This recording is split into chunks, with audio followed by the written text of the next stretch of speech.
Welcome to HackerRank Radio, episode 14. Today's guest is at the forefront of putting Africa's developer talent on the map. Andela helps companies build distributed engineering teams with Africa's top software developers. I have the pleasure of speaking with your CEO and co-founder, Jeremy Johnson. Welcome, Jeremy. Thanks, Vivek. It's great to be here. Thank you for having me. Good. How's it going? It's going really well. Okay. Are you excited to be in this podcast? I have to ask that. So excited.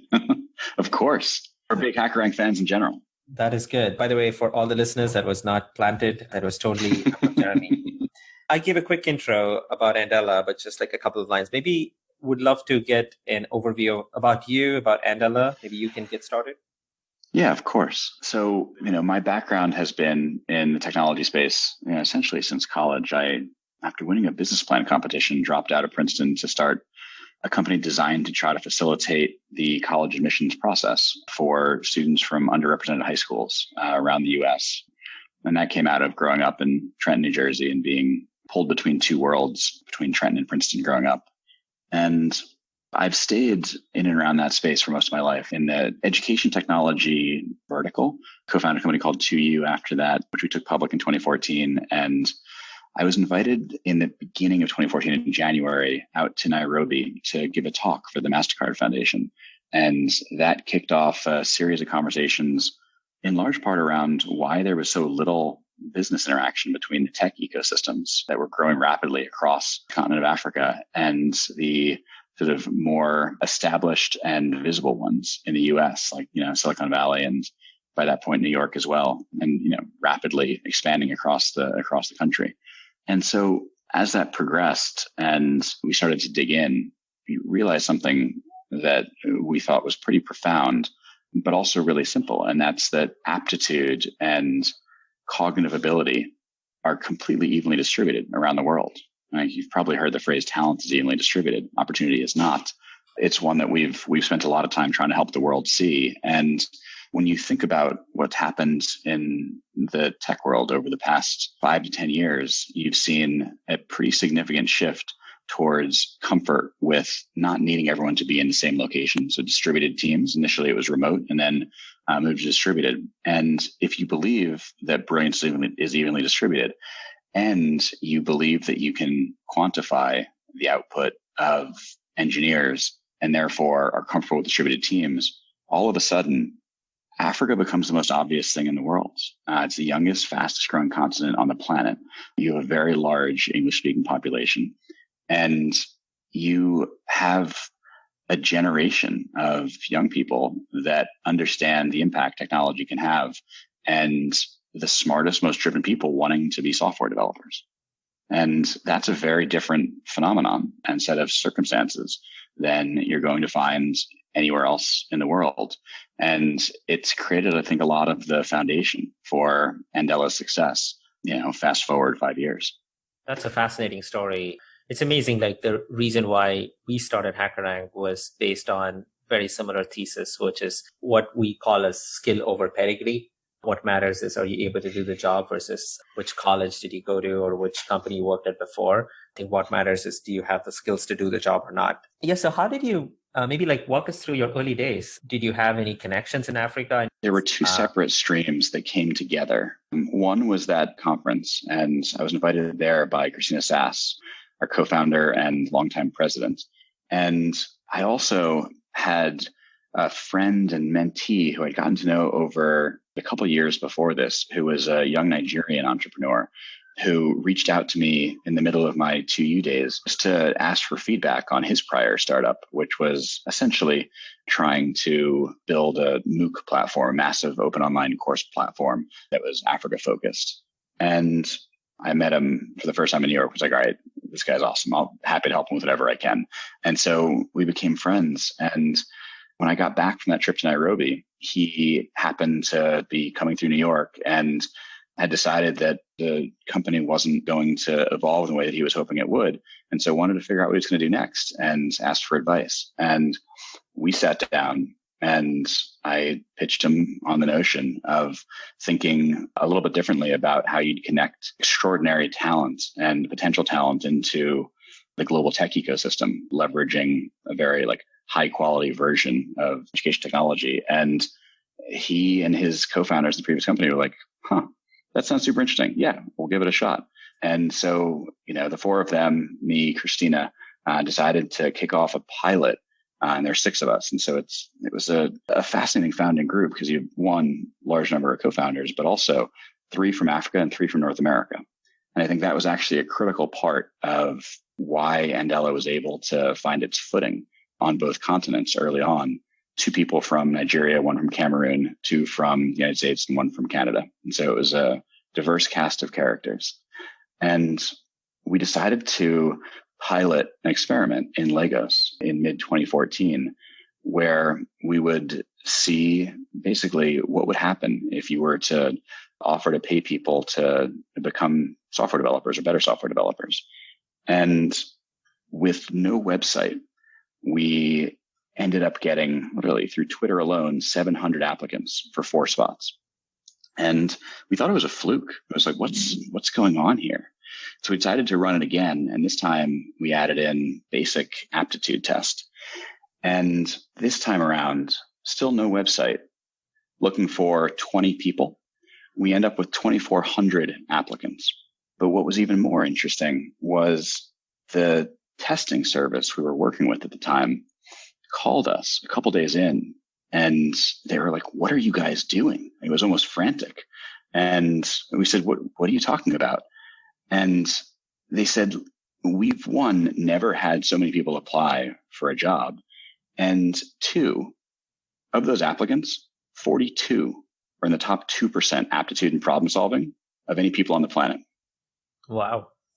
And we looked at each other and realized that this was not a fluke. And this was something we had to do, that had to exist in the world. And from there, now 5 years in, we've had over 150,000 applicants to Andela. We've accepted 0.7%, and we are Africa's most elite engineering organization. It's a company now of a little over 1,400 developers spread across 6 countries in Africa, and continuing to grow very rapidly. That's a fascinating story. It's amazing. I've always been amazed by how really great companies start off almost as, it's an experiment. We'll just try and see where it goes. And then it sort of like balloons because you get like so much demand inbound. And then you say, oh, wow, like we've actually created something real. It was very, very similar for us. Like, Hari and I, my co-founder, we went to the same college, and this was really like a side project that we got started until like companies started to use us a lot more. And we decided, okay, you know what? We really need to quit and do this full time. It's pretty amazing to see your story arc very, very similar on that.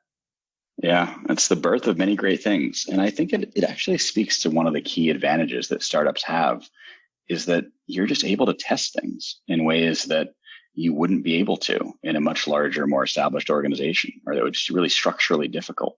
The bigger you get, the harder it is to experiment. Startups are able to just, in some ways, just kind of see how the world responds to things in a much more agile way. And as a result of it, you got the chance to test things that would otherwise sound crazy to a number of smart people. And sometimes you're right. Yeah, absolutely. As you continue to grow from the early hundreds of applicants to now you have like over 1,400 people in staff. So you have like hundreds of thousands of applicants.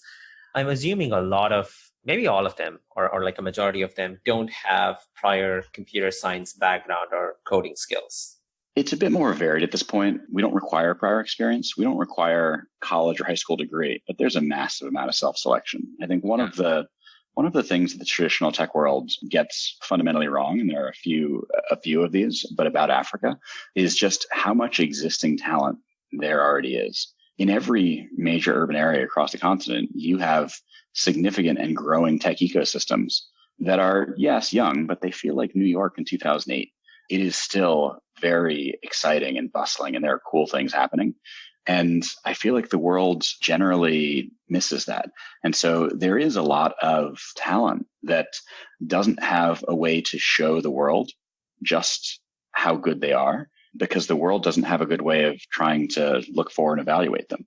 And so a lot of what Andela ends up doing in terms of breaking down the barriers between opportunity and brilliance, like the barriers that separate them, is relatively straightforward. Things like, how do you attract incredible talent?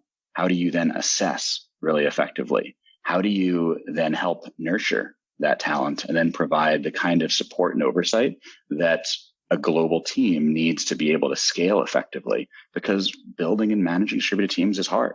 We make those things a lot simpler for both companies and engineers. So when a company is thinking about how am I going to scale? How am I going to advance this product roadmap anywhere near as fast as I need to? We just become the most effective option possible. Yeah, no, absolutely. Totally get it. When you're getting these applicants who obviously don't fit into the traditional mold of I did my computer science degree or I went and worked at this company, you're really betting a lot on their potential to grow and develop and learn, which if you get it right, it's going to be like a giant upside, like a 10x upside. But if you factor it wrong, I misread the potential, it's going to be like a disaster or a pretty bad outcome. What have you learned over the course of like 5 or 6 years on ability to spot potential when you don't have the relevant experience in candidates? It's been an evolutionary journey. We obviously knew early on things like aptitude and problem solving ability were going to be important. We knew that communication would matter, that we certainly didn't know how much, but we also learned a lot along the way. An example of something that I was really surprised by, although in retrospect makes complete sense, was looking early on at how much people demonstrated that they just found the notion of solving problems with technology interesting. And so not how good they were at it at the moment, but how interesting they found it. And what we realized was that over even a relatively short span of time, the people that found coding interesting, even if they weren't quite as high like output from an aptitude standpoint, they were long-term going to end up being the best developers. And so does intelligence matter? Of course. But whether you are, top 2% or top 1% turns out to matter a lot less. Whether you are really interested in software development and solving problems with technology, that matters immensely and is going to be wildly deterministic in terms of your overall likelihood of success.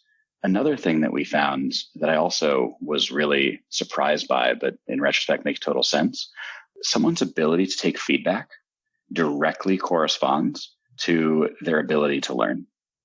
And so if you immediately respond to feedback with how are you going to argue against it, then it almost doesn't matter how smart you are. And in fact, there can be a little bit of an inverse correlation because the smarter you are, the more you're able to argue against feedback effectively, as opposed to listening to it. And the people that actually grow the fastest are the ones that get critical feedback and think to themselves, how could that possibly be true? And if it is true, what can I learn from it?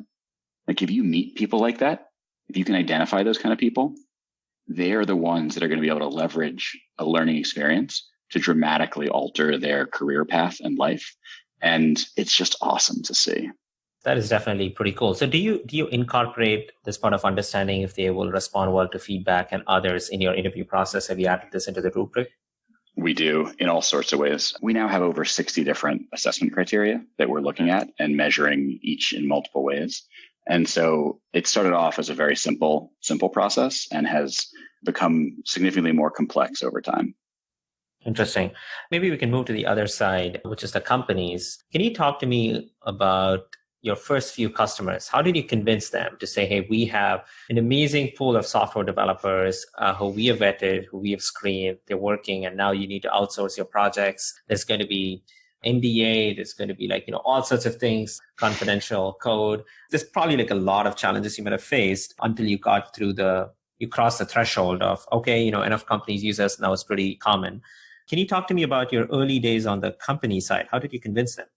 The short version is it was really tough. In the early days, it wasn't just convincing them that the system or concept could work, but we also had to help them overcome a huge degree of just bias that they didn't even realize they had.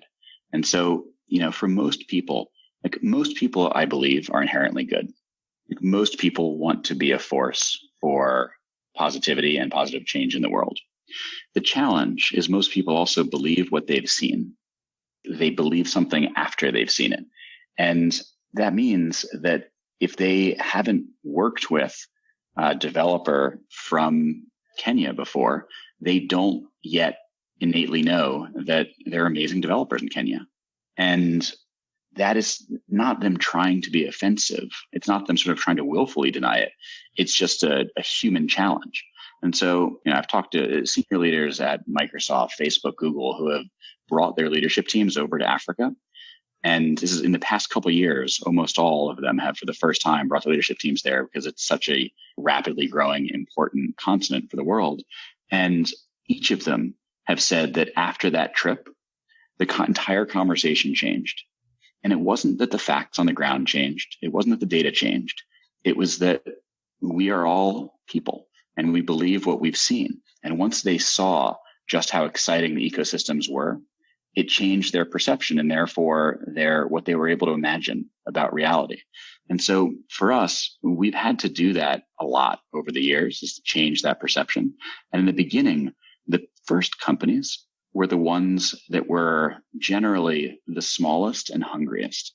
And so they were the ones who understood the inherent argument that brilliance is evenly distributed, and they were looking for the best talent they could possibly find.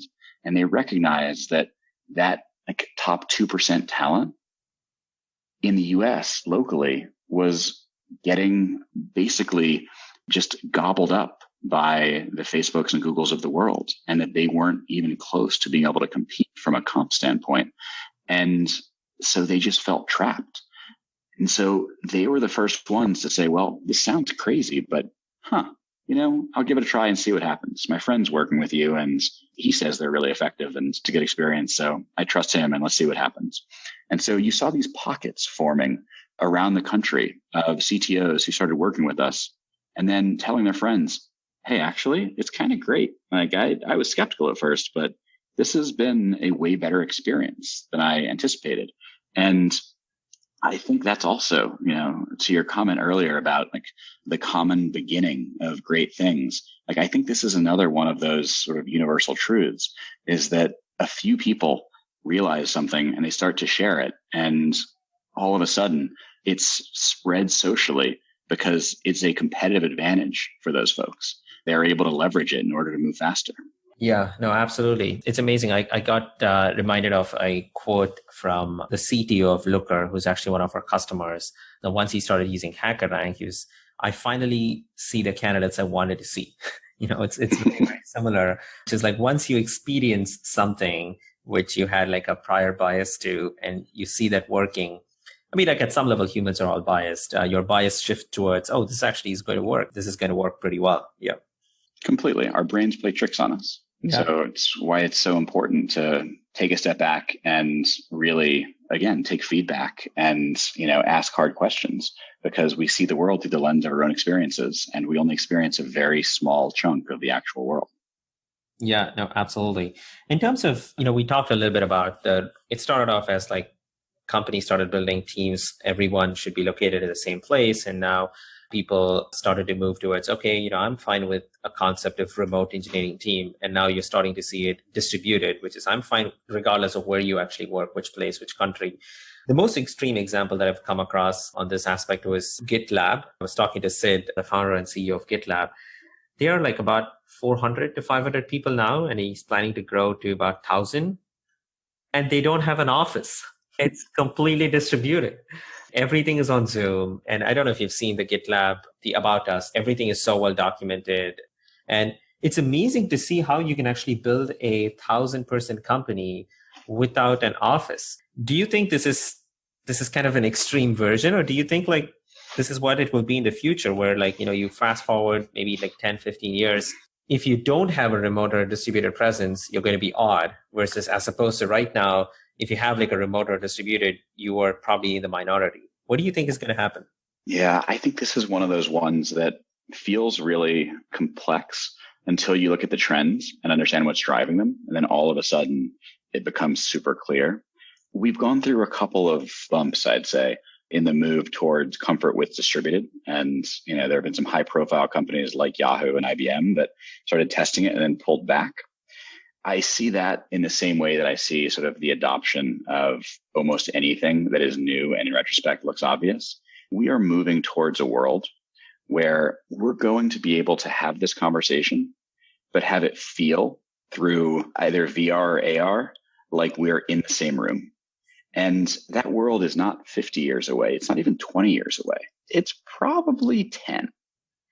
And at that point, the notion of everyone having to physically transport themselves to the same location becomes sort of insane.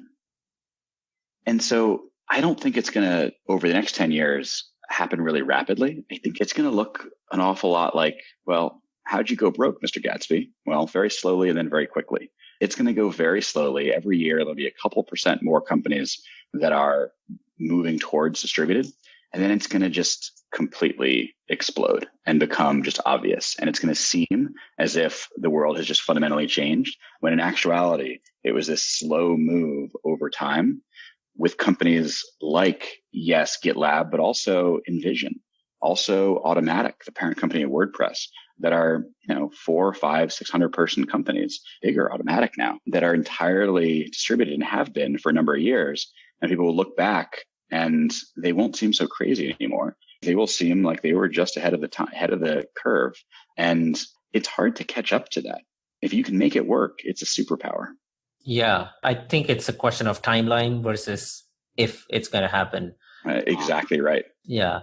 In order for that to happen, do you think it's a mindset change that is the biggest blocker, or do you think there's also infrastructure elements that needs to get better? For example, right now, if you have like Slack, Zoom, is that good enough? Or do you think, no, there needs to be like more technological advancements that make you feel like this person is sitting next to you or working? Which of these two things is probably a bigger challenge to overcome that? I think it's going to be a combination, but I think the slow growth that we're going to continue seeing is going to be driven by things like Slack and Zoom. But also, honestly, I think HackerRank plays a material role there as well. Is the more you can quantify what someone is able to do, the less you need to look over their shoulder. And so, the better Jira gets, the less you care about where your engineers are located. And so I think you're going to see slow, steady growth until there's an infrastructural shift where you have something that is like the Zoom equivalent for video conferencing, but instead for either VR or AR that just makes it feel easy, that makes it feel obvious, that makes it feel like, of course, it would make sense for companies to do this. And I think the first early movers are going to be companies that have offices all over the place, and they're going to become much more productive. And then from there, it's going to move into, well, why do we need all these offices in the first place? And you're going to see large companies doing the kind of analyses that Stripe did when they announced that their newest engineering hub was going to be distributed, where they say, actually, not only if we do this, could we have access to a broader talent pool, but we also can cut 10% of our costs out of the equation and pay people more. So now we can really, really attract better talent. And as a result of that, have a competitive advantage when it comes to scaling. Yeah, that was like a very good move by Stripe. I mean, they've been like continuing to open offices across the board. And, Stripe is a very engineering friendly company. To see them endorse this is definitely good. What about the other side of distributed engineering teams, which is, I've found that as much as it's more powerful, you have access to talent across the world. One of the core components of ability to work together well does require like in person. So if we have an office in Bangalore and London, for example, and one of the things that I recommend every exec in our office to do is to go and meet them in person and not just Zoom. It's amazing to see how relationships completely transform when you meet somebody in person versus you talking over Zoom. What's your thought on that? Like if you get fully distributed, do you think you would miss out on that? Or what are the cons? Yeah, it's a great question. First and foremost, like you're right. And there are material cons. I don't mean to paint a totally rosy picture here. There are real downsides to not bringing people together in physical proximity on a regular basis. You're definitely speaking to one of them. And that's the speed at which you build trust is actually much slower if you don't meet in person. Because if you meet in person, the way that we're hardwired as people is to start, and again, this gets into the challenge of bias, but it's to start making assumptions about, like, I can relate to this person. I can feel close to them. I can trust them. And the more that you can trust someone, the more you can actually work effectively. Trust is actually a meaningful variable in the productivity of teams. Super meaningful. And once you realize that, the answer, I think, though, is not that you therefore need to have everyone coming into the same office every day, but rather what companies like Automatic and I'm guessing GitLab does as well, but I don't know for sure, is you bring people together physically every once in a while. And so for most of the companies that have done distributed really well, they will have at least an annual, but oftentimes more frequent get together in person. And they say, look, we're saving all this money on offices. We're going to spend money to get together and go on a really interesting offsite. And you get everyone together and really bond. And the ones that do it really well, yes, will focus a bit on getting work done, but they mostly focus on building trust-based human relationships. And the more that you can do that, the more you can then not have to come into the office and still get great work done because you've built that foundation of trust. And so when we start working with a new partner company, and so, we work with a couple hundred companies around the world, but the majority, 80 to 90% are in the US.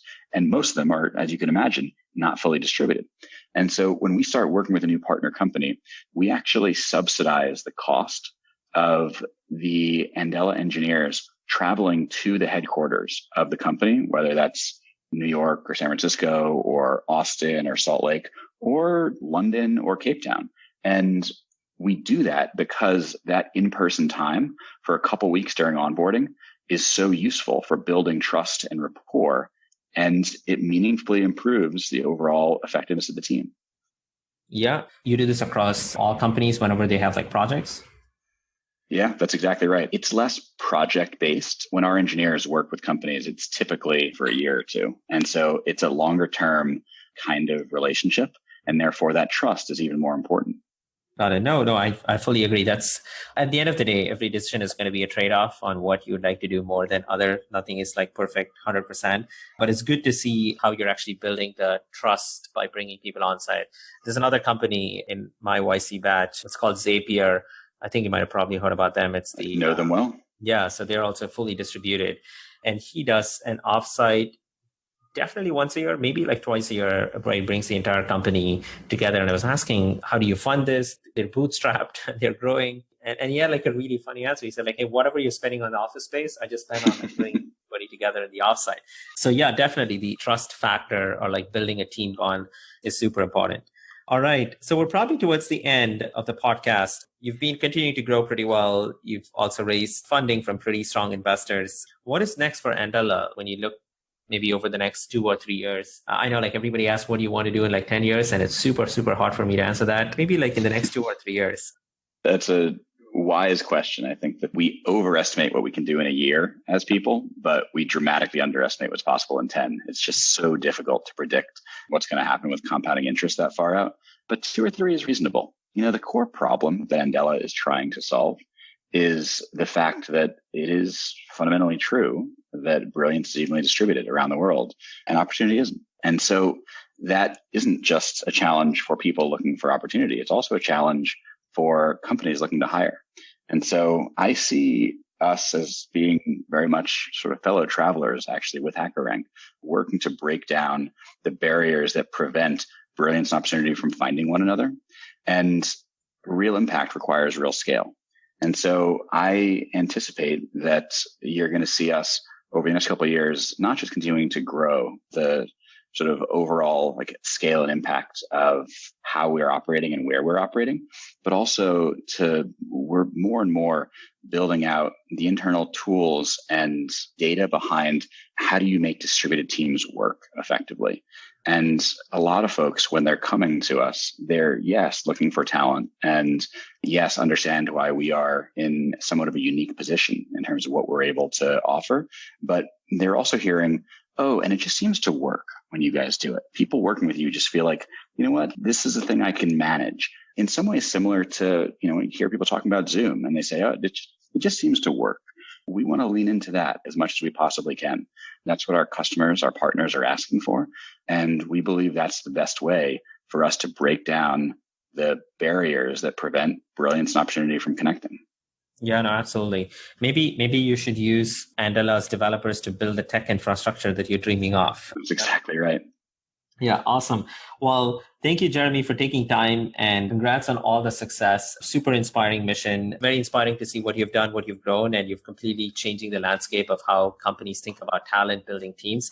So congratulations on all your growth, and thank you for joining our podcast. Of course. It is such a pleasure, Vivek. It's great to catch up as always, and look forward to talking soon. Awesome. Thanks, Jeremy. Have a good day. Take care. Bye.